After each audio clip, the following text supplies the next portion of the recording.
My name is Apichaya Vivatkatarakun from Satipana School, and my title is Now You See Me.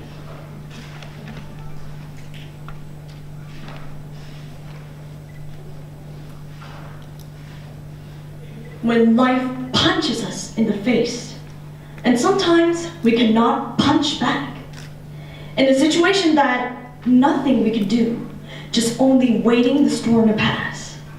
That is the time when art is to help us get through it. I love drawing and painting, even if that's not in the area of my skill, but it always feels so good, especially in a bad day. It makes me feel so much better, relaxed, and released. I also love to read and write novels. To read a novel allows me to be in another world, through the story created by someone else, but journey the story with my own imagination. And to write a novel, I can reach to my inner thoughts and feelings and pour the inside out on paper. That is my safe zone, to have some time with myself away from a messy life for a while, to find myself and to express myself honestly. Then I can reduce or even get rid of stress and frustration in my daily life and come back to stand on my ground again. In order to find the answer to myself, why art relates to me this way, I started looking at prehistoric art, the cave wall paintings discovered around the world in Europe, Australia, Africa, or Southeast Asia. The paintings are similar, with animals and hunting. But what compels me dramatically are the images of human hands. Perhaps those are the desire of humans to leave their mark on earth. It instantly calls to my mind the spray-painted names on the walls in public places all over New York City when the modern graffiti primarily emerged in the late 1960s, just to get attention. The modern graffiti was known as a form of vandalism, and it's illegal. But through the rapid evolution of the graffiti in terms of design, technique, and creativity idea, the graffiti found the legitimate way to showcase their works in galleries and other sanctioned places.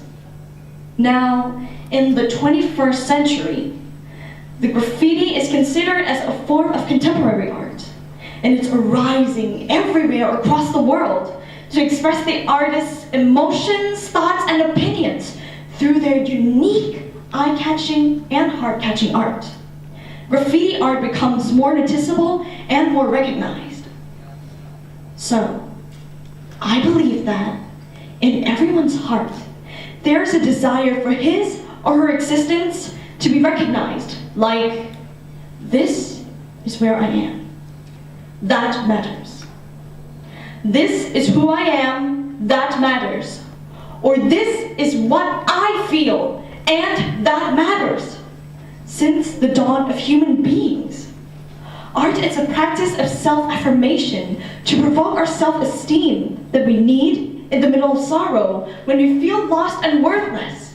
To express inside emotions out on the art object does not only get rid of frustration or stress in our daily life, but to gain back our value, to find some more meaning in life, and to distract us away from the melancholy in the present. Now, I would like to share you a quote. Paintings have a life of their own that derives from the painter's soul.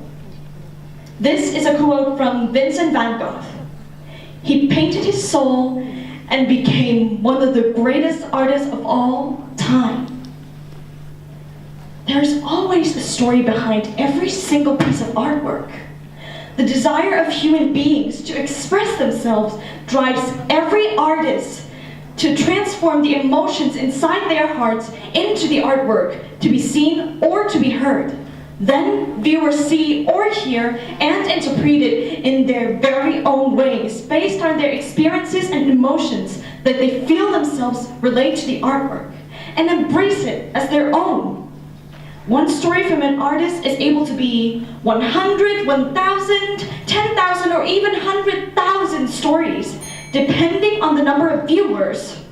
Therefore, art has no boundaries for artists to express themselves through the artworks, wherever they are in the world to reach viewers all over the world. Art transcends all borders, geographical, linguistic, or cultural, since artists and viewers express and perceive art in the common language of human beings, the emotions inside. Thank you for your listening and for your existing here today with me. Thank you. Thank you, Lucia.